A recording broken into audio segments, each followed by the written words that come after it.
He'll talk about cutoff for conjugacy-invariant random walks. Okay. Hello, everyone. Thank you very much for the invitation, the opportunity to speak in this wonderful city. So I'll talk about some joint work with a student who just graduated, Baptiste Ngoul.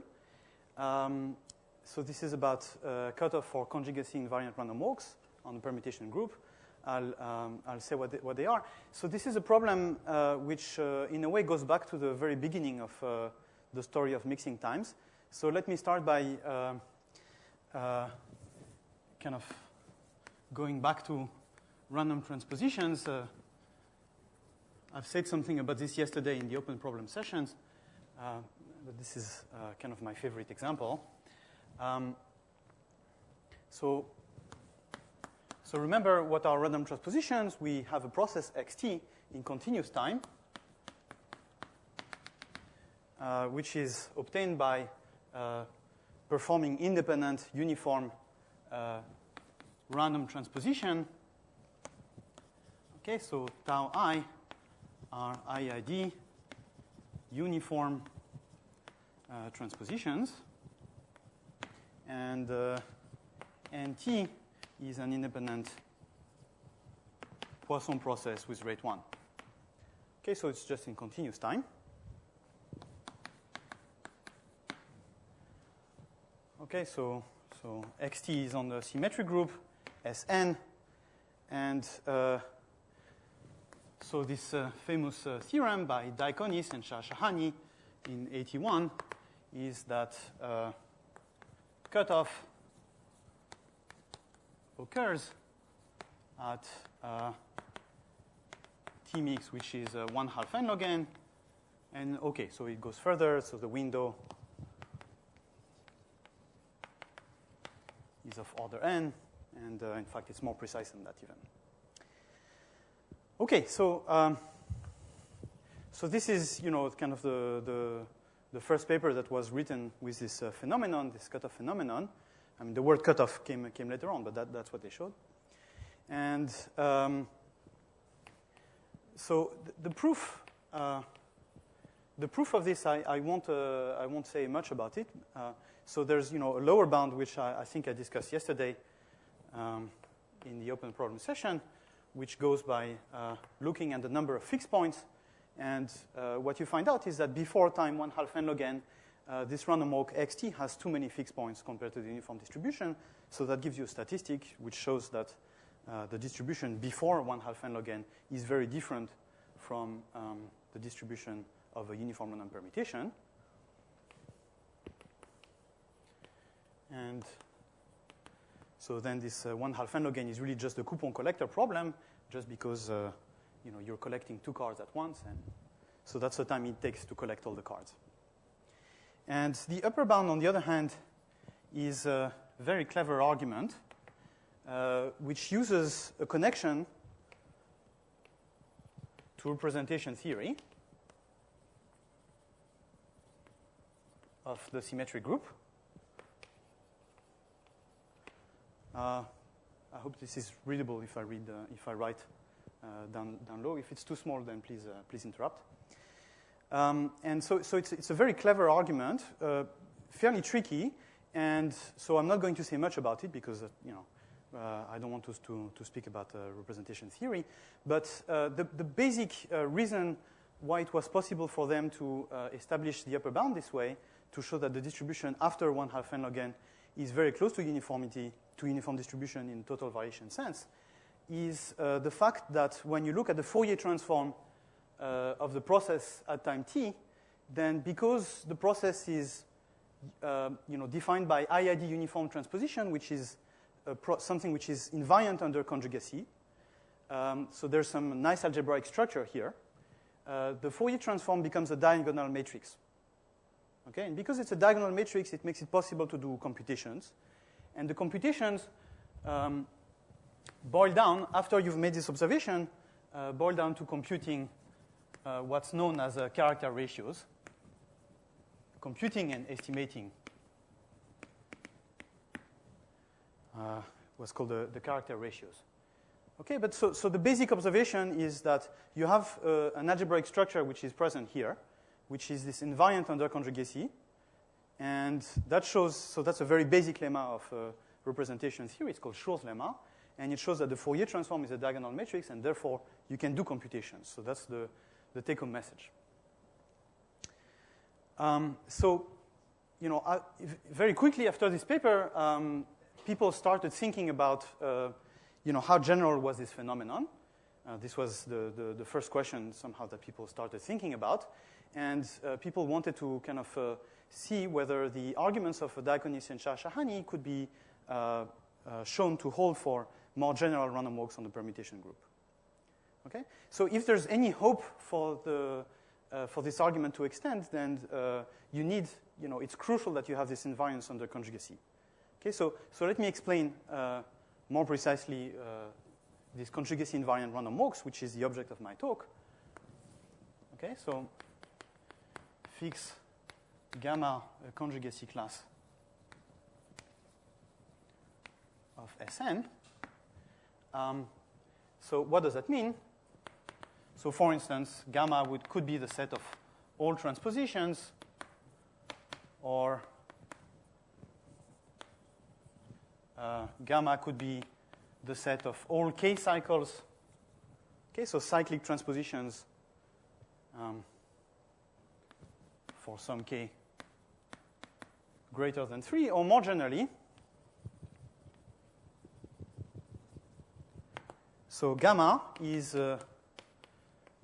gamma of a certain permutation sigma 0. This is the set of permutations whose cycle structure is the same as sigma 0. Okay, so sigma in Sn such that sigma has same cycle structure as sigma 0. Okay, is that clear? What is, yeah?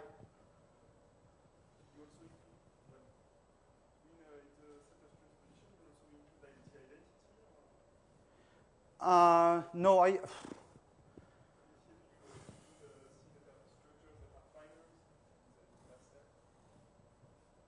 Sorry? But if something has cycles that are somehow a division of the original cycle structure, that also belong to the class? No. So it really is. It really is the set of permutations that have a given cycle structure that I want to consider. Okay. So I don't want to. So we won't include the identity. So this is why I want to work in continuous time. That's just a bit simpler.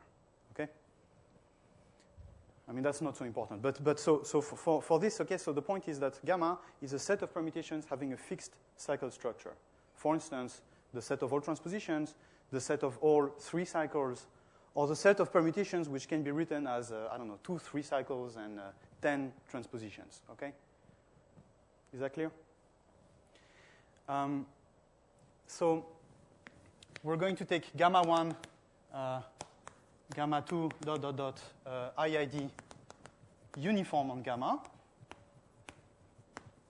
And we will consider the process xt, which is gamma 1 composed with gamma nt, where nt again is independent.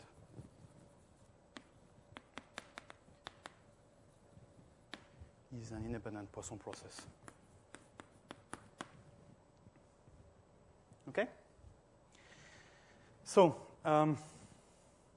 then the question, for this process, in some sense, it is really the most natural generalization of random transpositions because they are the random walks which enjoy this property of invariance under conjugacy, which give hope that you can apply the Diaconis-Shah-Shahani method. Okay? So the question is, is there a cutoff? At what time?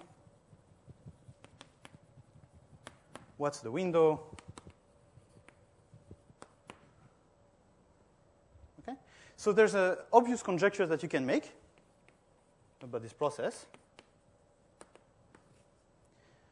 So if you remember, the time 1/2 n log n came from the coupon collector, okay, counting the number of fixed points.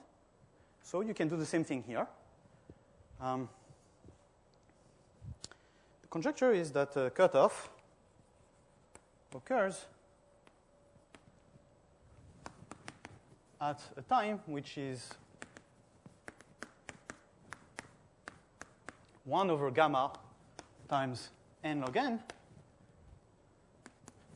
If, let me define this in a second. If gamma is little o of n, so gamma, mod gamma, if you want, is the number of cards that you would touch at any step, okay? Number of cards touched in any step.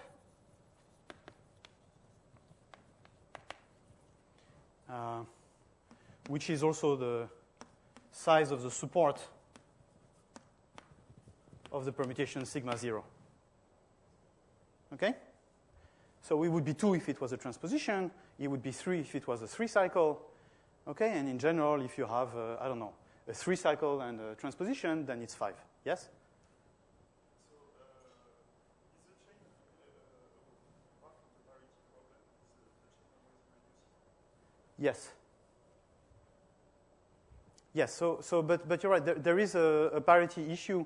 So sometimes gamma is concentrated on even permutations, in which case the process is really living on the alternate group rather than a symmetric group, but that's really of no consequence. So you can forget about that in what I'm going to say. Okay, and so the obvious generalization is that you want to look at this coupon collector argument, and how many times do you touch in any steps? It will be mod gamma. And so the time that it will take you to collect all the cards will be exactly that, at least if mod gamma is little o of n. Okay, if mod gamma is actually huge, like comparable to n, then you have to change the formula a little bit. But that's the idea. Okay. So this is a question which has attracted a lot of attention. There's been a lot of work on this. So Berestycki and Kerov in 81, really the same year, so it came really just after, established what we would now call the pre-cutoff for 3 cycles. So there's a paper by Flato, Odlisko,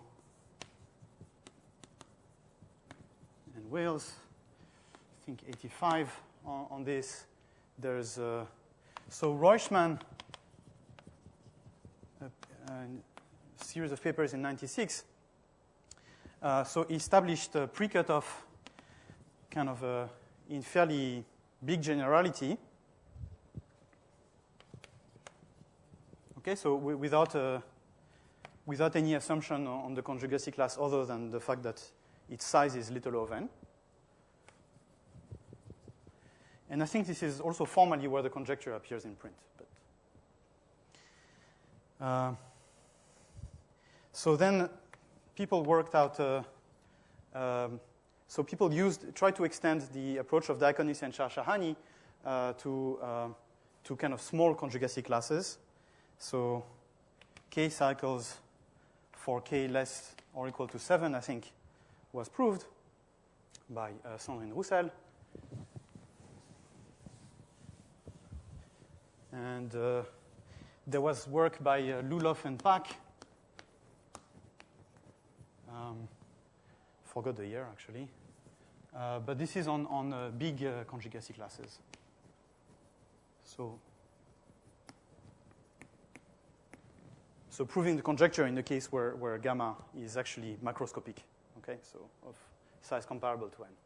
I didn't write the conjecture, but the equivalent conjecture. And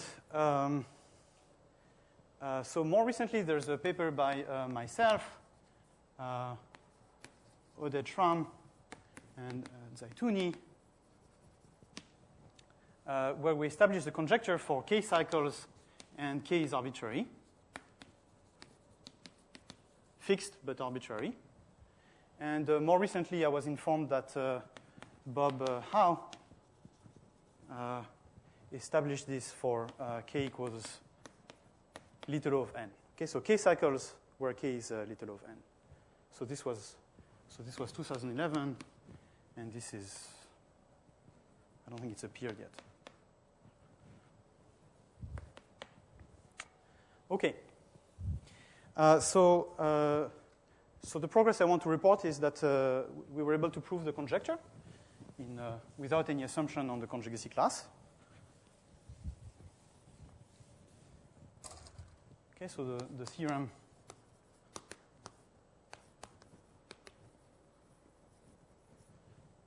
so this is already on the archive, just from a couple of weeks ago. And so the theorem is that indeed there is cutoff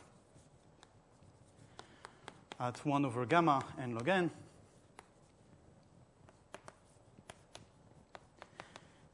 if gamma is little of n.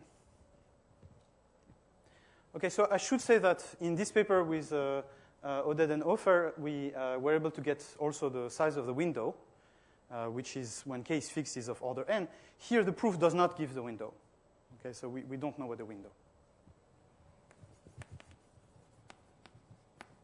It's conceivable that we might be able to push the argument to get some estimates, but we haven't tried.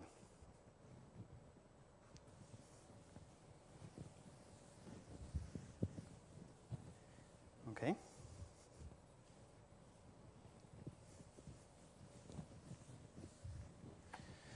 So one of the things which I think is, so I'm going to tell you a bit about the argument, and one of the things which I think is nice is the argument doesn't use at all representation theory. It's kind of based on very probabilistic ideas, and purely probabilistic ideas. It's sort of surprising, I think, because the fact that you make an algebraic assumption like that, to my mind, suggests that the natural approach is by using algebraic methods, but somehow the resolution came with probabilistic ideas. So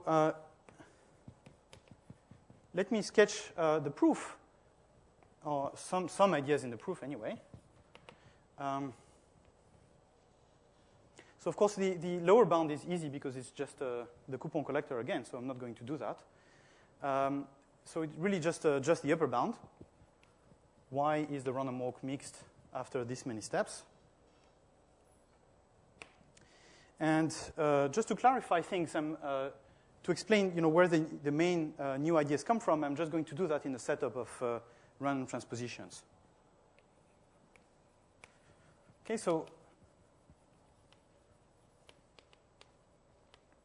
most of the interesting new ideas can be explained already in the setup of transpositions. It's simpler, so I think it's better for the talk if I just explain that. And maybe at the end I'll explain how does the argument extend to the general case. Okay? Any questions so far? Okay, so in order to say that, I think it's useful if I try to say a few words first about the approach that we initiated with Oded and Ofer in 2011. So first,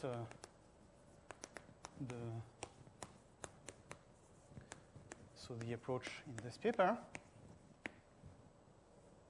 And the idea is that the idea is that there's a connection with processes of coalescence and fragmentation, and which can be explained in a very simple way. Okay, so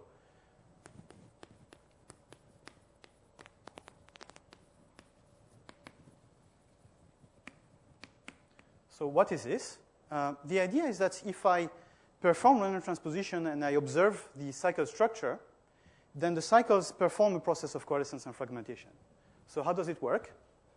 So suppose I have two cycles of the permutation. So here are my cycles. Okay, so this is what it looks like. Okay, so this is to indicate that this point is mapped to that point, and that point is mapped to that point, and so on. Okay, so here we have two cycles. And suppose now I decide to make a transposition between, let's say, this vertex and this vertex. Okay, so you can see immediately what happens. I mean, we follow the map. This point is mapped to that point, is mapped to that point. That point wanted to be mapped there, but now it's switched with that. So the new permutation is going to look like that. Okay, and then you continue. That point wanted to be mapped to that point, but instead that point is exchanged with that one. So there we go. That's what it looks like, and now you see that the two cycles have merged. Okay, and conversely, if I started with one cycle, and I decide to transpose two vertices from the same cycle, let's say this one and that one, so you see that what happens is that I'm going to make a fragmentation because that edge disappears. I go here, and likewise, this one disappears and goes there. Okay, so is that clear? So if I watch the transposition, if I watch the cycle structure of my random walk as I perform the transpositions, then I get the coalescence fragmentation process of the cycles, right?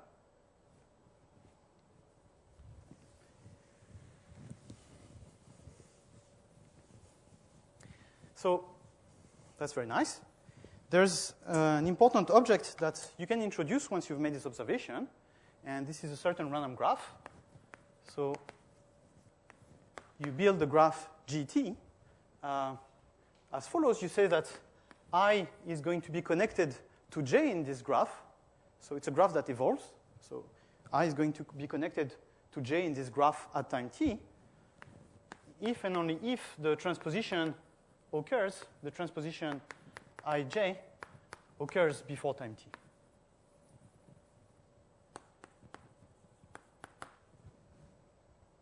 Okay? So you make a transposition ij, immediately you put the edge ij at the same time. Okay, so one observation is that the random graph GT that you've just built is an Erdos-Renyi random graph. So G, so the parameters, there's n vertices, and the probability of each edge is just the probability that the transposition occurred, which, because I'm doing things in continuous time, is 1 minus exponential minus t over n choose 2, okay, because there's n choose 2 edges, and so that's the parameter of the Poisson process. And so, when this ratio is small, this is approximately Gn t over n choose 2.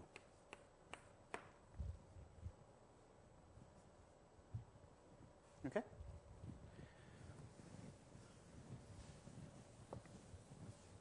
In particular,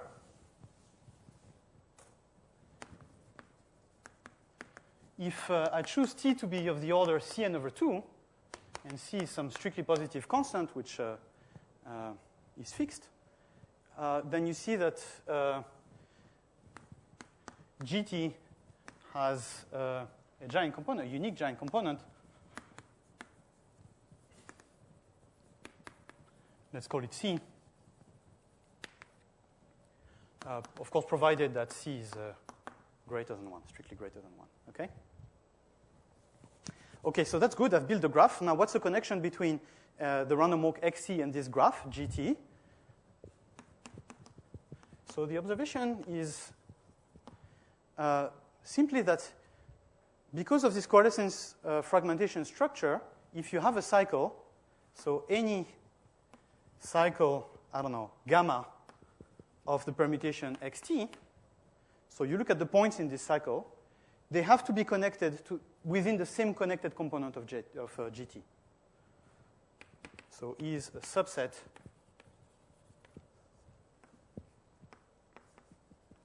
of a connected component of a cluster, right? And the reason that's true is simply that, here I'm doing coalescence and fragmentation, but over there in the graph I'm just doing coalescence. Okay, I'm just adding edges and I'm never fragmenting things. Okay, so I'm doing the same coalescences, but not the fragmentation, and therefore any cycle of the permutation is part of a bigger connected component in the random graph.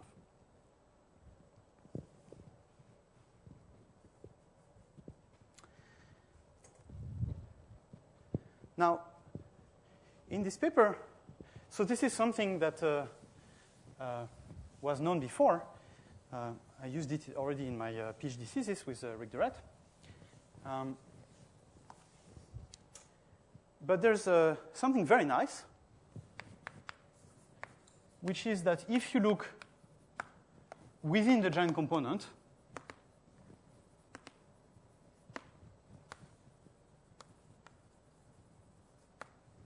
okay, so you look at the giant component, well, it's made up of several cycles, many cycles maybe.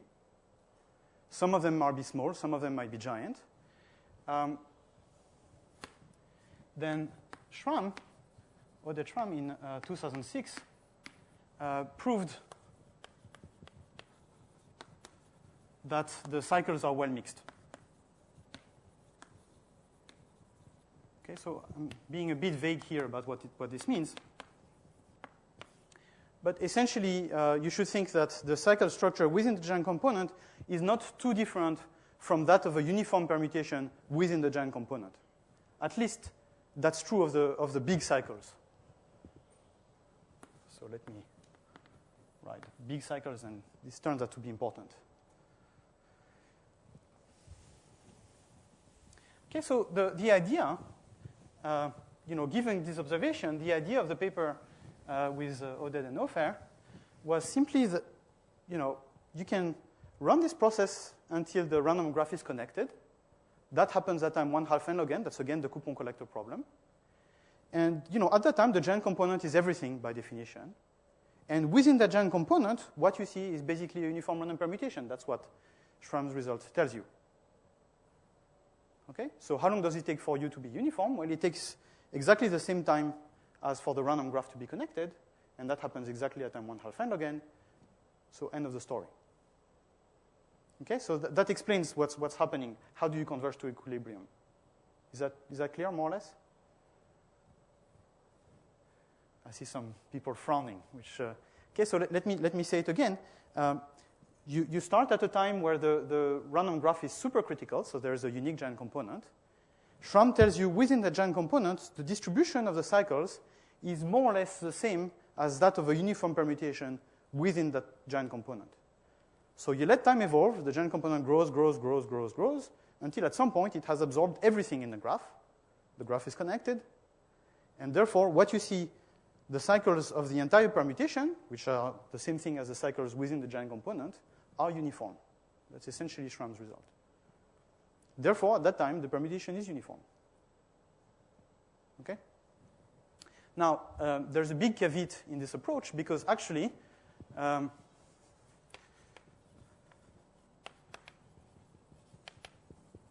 so unfortunately, the problem is that for convergence to equilibrium, you need to worry about much more than the big cycles of the permutation. I mean, if you remember, the entire argument for the lower bound came from counting the fixed points, which are the tiniest cycle, the cycles of size 1. Okay, so you need to control much more than the big cycles, the really macroscopic ones. You need to control all cycles at all scales from size 1 all the way to size n.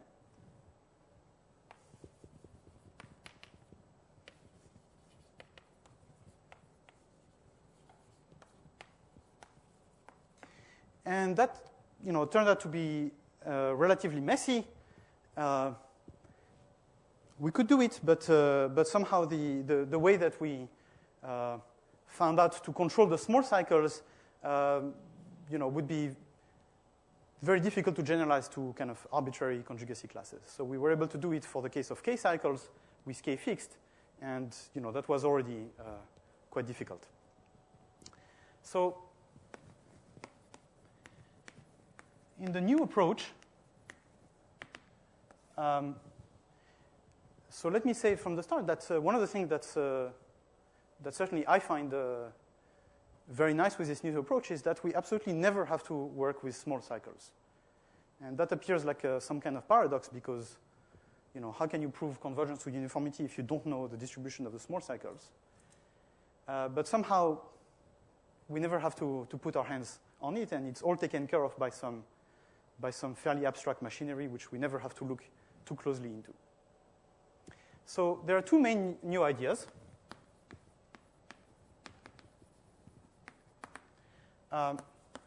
So the first one is to measure convergence to equilibrium not in total variation, but in a stronger distance.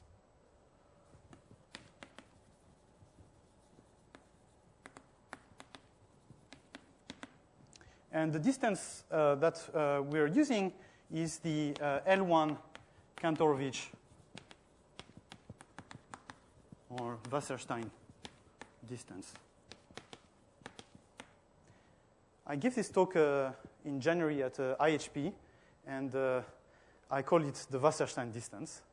Now, there were a lot of Russians in the audience, and they were not pleased that I called it the Wasserstein distance. So I received a lot of comments for calling it Wasserstein and not Kantorovich-Wasserstein, because in fact Kantorovich did a lot more about this distance. The what? The Monge. Yes, that's right. So I think a neutral term is transportation distance.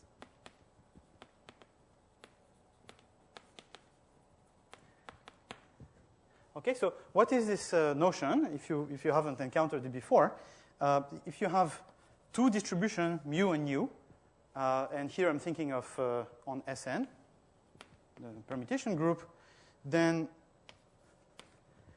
this distance, which I still call W, despite admonitions from senior Russian mathematicians. So this distance W is defined to be the infimum over all couplings. So far this looks a bit like a total variation, but instead of looking at the probability that X is different from Y, you look at the expected distance between X and Y. And here I'm using the graph distance, the graph induced by transpositions.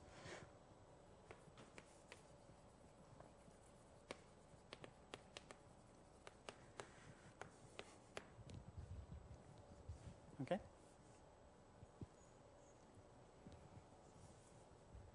So it's a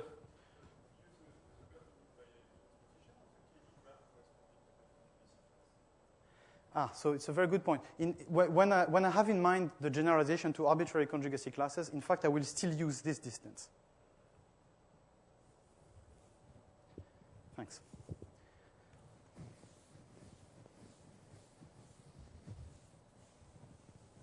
So somehow everything is simpler in terms of transposition.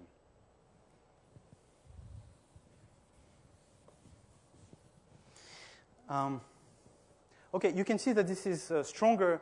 So if this is small, then the total variation distance also will be small, simply because the distance can be greater than 1. Okay. Whereas, when you're just looking at the event that X is different from Y, then this is 1 basically instead of the distance. Okay. Okay, so that's one idea. The second idea is. It doesn't look like much of an idea, really.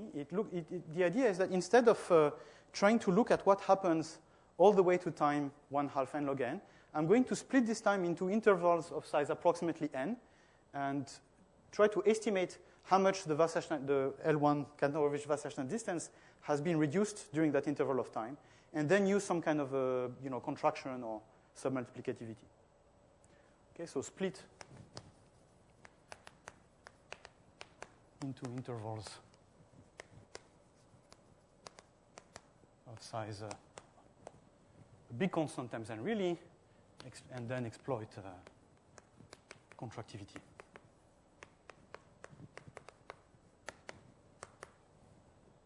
Okay, so what's the setup? The way to do that? So basic fact about this Kantorovich distance.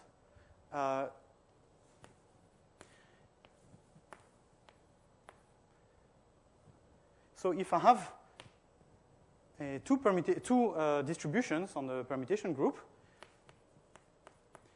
and I apply a certain Markov transition operator P for, well, not n step, but let's say m steps, then there's a contraction lemma which tells you that this is less than kappa to the m times the initial distance. So what is this kappa? Kappa is going to be the sup over x different from y of the Kantorovich distance between the random walk starting from X and the random walk started from Y divided by the distance between X and Y. Okay? So that's the contraction lemma.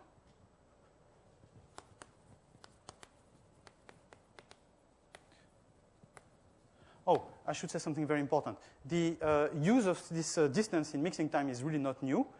In particular, this is something that was used by Bublé and Dyer in 97 and Jerome in 95. So it's not new, this idea, but it can really help. But I didn't know it at first, I must say. Okay.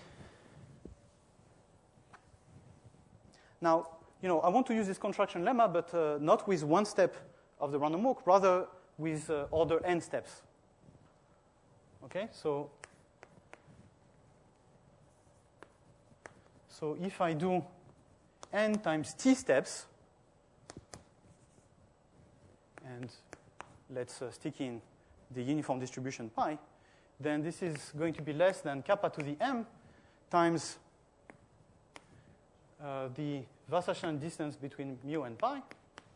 So where now kappa is just the soup over x different from y of the Wasserstein distance between the walk run for t steps starting at x and the walk run for t steps started at y.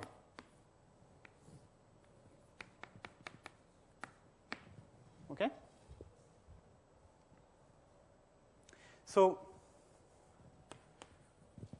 somehow the main claim is that we can estimate this factor kappa. If t is Cn over 2, so I just scale by, as I said, of order n steps, and I write C over 2 just so that it's, the usual thing for the Erdős-Renyi random graph.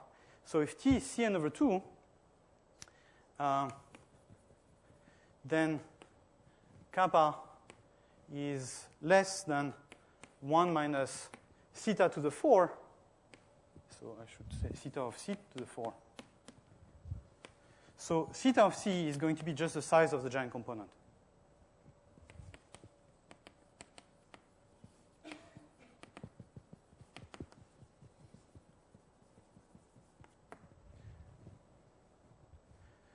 At time Cn over 2.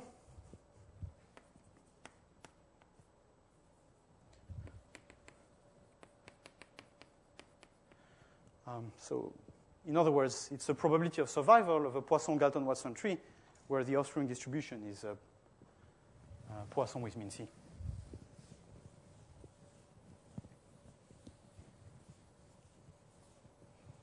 So if you know that, then it's just a simple matter of algebra, if you want, so calculus, or very basic calculus. If I look now at the time m times t, which is Cn over 2, it's dominated by the Wasserstein distance, the Kantorovich-Wasserstein distance. And so it's less than 1 minus kappa, let's write it like that. 1 minus theta to the 4 times m. And what is the initial Kantorovich-Wasserstein distance? Well, it's at most the diameter of Sn. Okay, now the diameter of Sn is n minus 1. Okay, you can build any permutation with just n minus 1 transpositions if you want. So the diameter is n. Okay? So d of t, so if I call that t, so it's just a relabeling of this thing. So we have 2t over Cn times n. So in particular, so d of t is going to be small if 2t over Cn times the log of 1 minus theta to the 4 is going to be smaller than minus log n. Okay, so t is what I want. So I multiply and divide.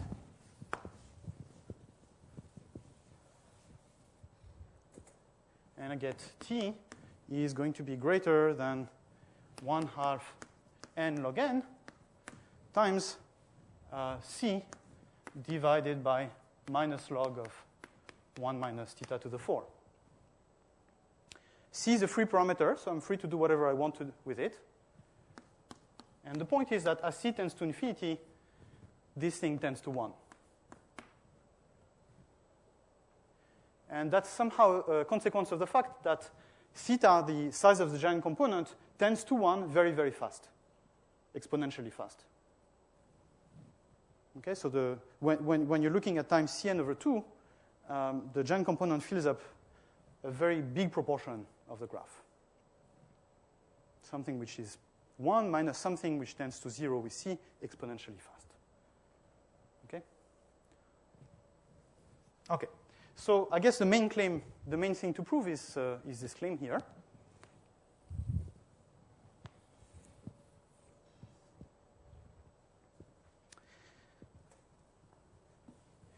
So it's sort of, it feels like you might have a lot to worry about, a lot of things to prove. It's actually very simple. So first of all, so kappa is here. Well, kappa is here.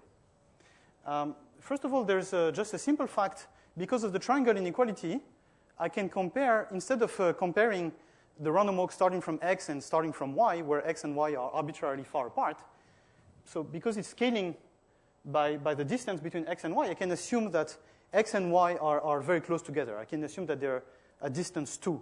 In fact, I mean, I could do it at distance 1, except that then there are parity issues and it doesn't work as well. So I'm going to do it with distance 2. And then, by translation invariance, it doesn't matter what x is. I can assume that it's the identity. Okay, so kappa is less or equal by translation invariance, and so just a triangle inequality, to the Wasserstein distance between pt, so the random walk starting from the identity, and the random walk run from time t, but starting from someplace at distance 2, so just 2 transposition.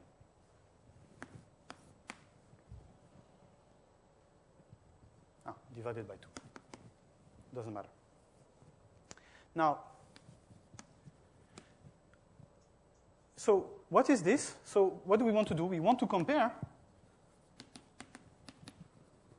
in the Wasserstein stance. So the process xt, so that's the random walk starting from the identity, gamma, gamma, let's call them gamma 1, all the way to gamma nt. And this other guy, which didn't start at the identity, it started at tau 1, tau 2, and then you applied a bunch of random transpositions. Okay? But because this process is invariant by conjugacy, the distribution of this object is exactly the same thing as gamma 1, gamma nt times tau 1, tau 2. Okay? So that's exactly what it means to be invariant by conjugacy, really. That it's kind of stochastically commutative. Okay, that's very nice, because now what have I done? I'm trying to compare a process which is obtained by doing basically t transpositions, and here a process where I've done t transposition, and also I've performed 2 additional transpositions.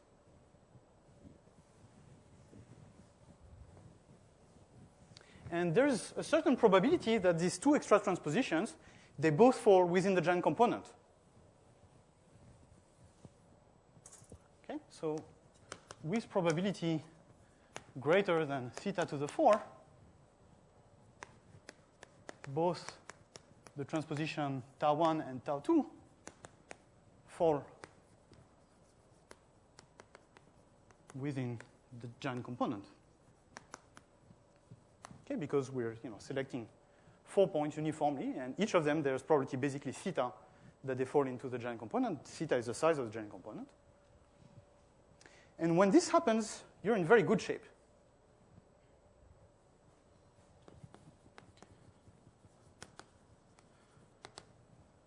Because not only they fall within the giant component, but so this creates a perturbation of the cycles within the giant component, but the resulting cycles, there's going to be at most 4 cycles that are going to be different in the 2 permutation, and they're all giant, basically by Schramm's result. So all cycles where there is a difference are basically macroscopic. Okay, so that's by Schramm's result.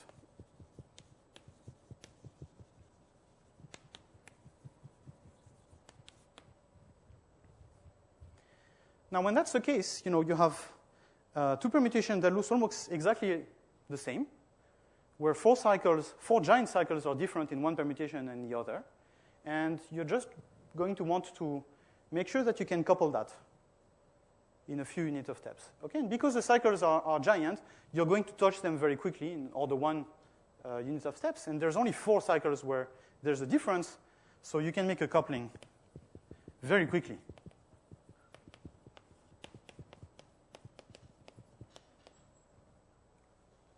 Okay, so really, instead of doing it up to NT, I stop just a bit before to make sure that I can do my coupling, and that's the end.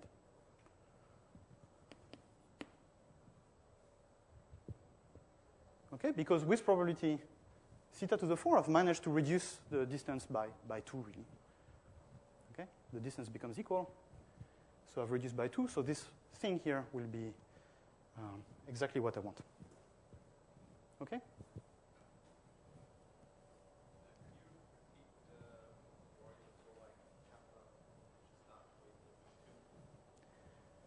Why? It's really just the triangle inequality and the fact that here, I'm dividing by the distance. So, I have a chain going from X to Y. Okay. That's it.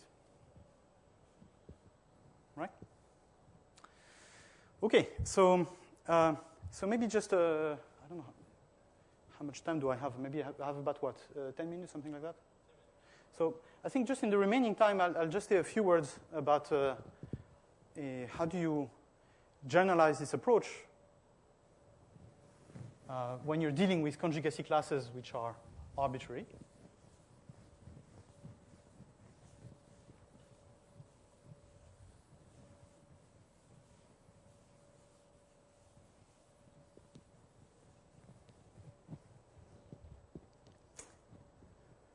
Okay, so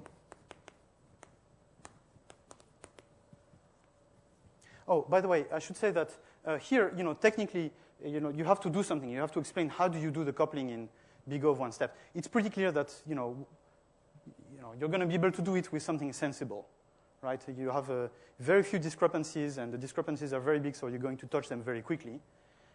Technically, the cleanest argument that we could use is a coupling which is also due to Oded-Schramm.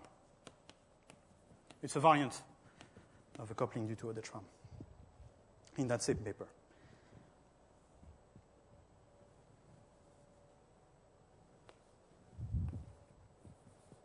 So for arbitrary conjugacy classes,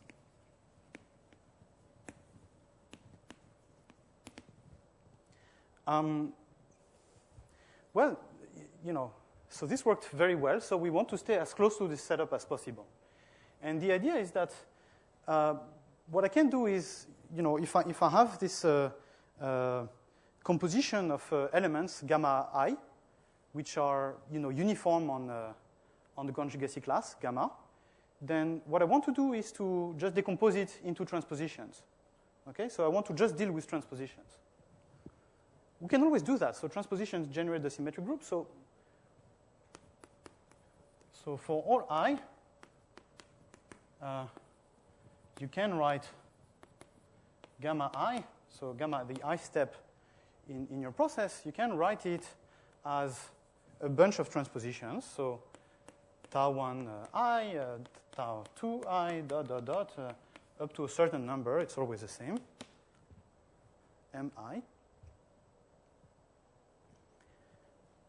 I mean, I can always do that. And then, then the process just looks like I'm doing transpositions, a sequence of transpositions. Now, the difference with what I just said is that the transpositions here are not independent and identically distributed, and they're not uniform. Okay? However, there is something that you can say, which is simply that if, so the problem, so how would you do that? So let me just give you an example because it's a bit, so suppose you're dealing with the 3 cycles, which is ABC. So what you would want to do, so here ABC are chosen uniformly at random, without replacement. So you want to decompose it into transpositions, so what you do, you write it as AB times BC. And you can check, it's exactly the same. Permutation. Now, individually, A and B are chosen uniformly without replacement, and this one is chosen uniformly without replacement. The problem is that there's some dependency. Okay, the letter B is used both here and here. So they're not independent, this transposition. But the key property is that if I first tell you AB, then the next letter that I have to choose, conditionally on that, is still uniform, basically over all of the possible alphabet, 1 through n, except for the 2 things that I've chosen, that are already taken. Okay, so conditionally, so there is still something which looks like these transpositions are uniform, in the sense that if I've given you all the previous transpositions so far, the next card that I have to choose is still chosen uniformly over all the allowed possibilities. And when the conjugacy class gamma is of size which is little of n, well, choosing over the entire alphabet or choosing on the entire alphabet minus something which is little of n doesn't make any difference. Okay, so there's still, so the tau i's are still approximately conditionally uniform.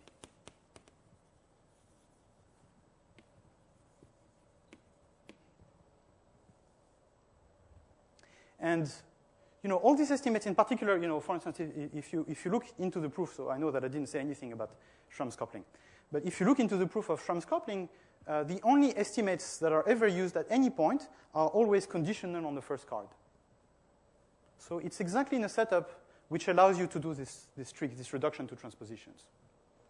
So there's just essentially, all the arguments go through, and with really no changes, and I'm not lying. There's one place where some actual work is needed. So something which is kind of, you have to deal somewhere with the fact that the conjugacy class itself can be very ugly. It can be a cycle of size n to the third with n to the half transpositions, something like that. So that would be, there are some big inhomogeneities somehow in this conjugacy class. And there's just one place where you have to face this. You really have to do some work. And somehow that, in all of those things, it's kind of the easiest part of the argument. And that's the part where you have to show that there is a giant component and that its size tends to 1 very fast. That's the only thing that you need to prove. So that requires some argument. I should say that it's not as trivial as it might sound. The fact that the conjugacy class are really inhomogeneous, can be very inhomogeneous, and you have no handle, you have no structure somehow to help you on how bad it can be. So that really creates some problems. So just to give you an idea of the sort of possibilities to consider. So let's imagine for a second that we're thinking about k cycles, and k is maybe, I don't know, root n. Okay, so there's just, the conjugacy class is just one cycle of size root n. So you're thinking of the equivalent random graph, which is at each step, you put a gigantic edge connecting root n vertices, chosen uniformly at random, without replacement. And you do that. So you want to know, well, when do the giant component occur? Is there a phase transition for the occurrence of giant component in that? So it turns out that there isn't. There isn't a phase transition. And you can sort of convince yourself, but it's not easy to it's not necessarily obvious. So in this case, you can see that it will take you at least root n steps to make a component which is giant. I mean, that's obvious because if each of the edges themselves have root n vertices, then you need root n of them in order to create something that has a hope of being giant. And if you scale by root n, then you see that the giant component actually appears gradually. Okay, so initially, so if you look at time lambda times root n, where lambda is going to be a positive constant, then at any lambda strictly positive, there is going to be a unique component of size of order n. And that component, gradually fills up the whole space, and it fills it up quickly enough that that argument here is still true.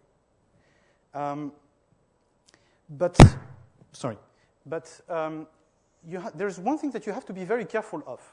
So first of all, you have to guess which of the random graphs are going to have a phase transition for the giant component, and which of the graphs will have a gradual occurrence. So that's something that you have to guess, and you have to kind of work on it. Once you figure this out, you still have a lot of problems in proving existence of giant component, especially when the conjugacy class is very big. And the reason for that is that in that case, there really is a lot of dependence between various edges. So you have to be, so in particular, a lot of the methods which are used in order to prove existence of a giant component. So here, there's some very basic facts which do not hold. So just to give you an idea, so for G and P, if you want to prove that really when C is greater than 1, there is a giant component, and its size is theta of C, you would try to explore the neighborhood of one vertex and kind of gradually make your way throughout. But all these proofs, they're always based on one important idea, which is that there is a dichotomy between one giant component and all the rest, which is incredibly small. So in other words, in the traditional GNP, there are almost never mesoscopic components, except at criticality. So there are no components which are of size n to the 2/3. Well, okay, at criticality there is. But when you're trying to prove the existence of a giant component, there isn't any such component. And that's very important in the proof. Here, these things are completely violated. So for instance, if you imagine the case, I don't know, of one cycle of size n to the 1/3 and root n transpositions. So this is something that will have a phase transition for the giant component. Yet, at the first step, already the first time you put something into the graph, there is going to be this big edge of size n to the 1/3, which is mesoscopic. Okay, so already on the first step, this dichotomy between giant or microscopic is violated. Okay, so technically, there is really something that we need to do here, and that's basically the only place where we have to face the possible monsters, the kind of all these monsters that the conjugacy class can give rise to. But that's really the only place, and in some sense, it's simpler because you're just adding edges, so there are all kinds of techniques that you can use. It's percolation basically, so there are all kinds of techniques that you can do. Okay, so I'll stop here. Thank you.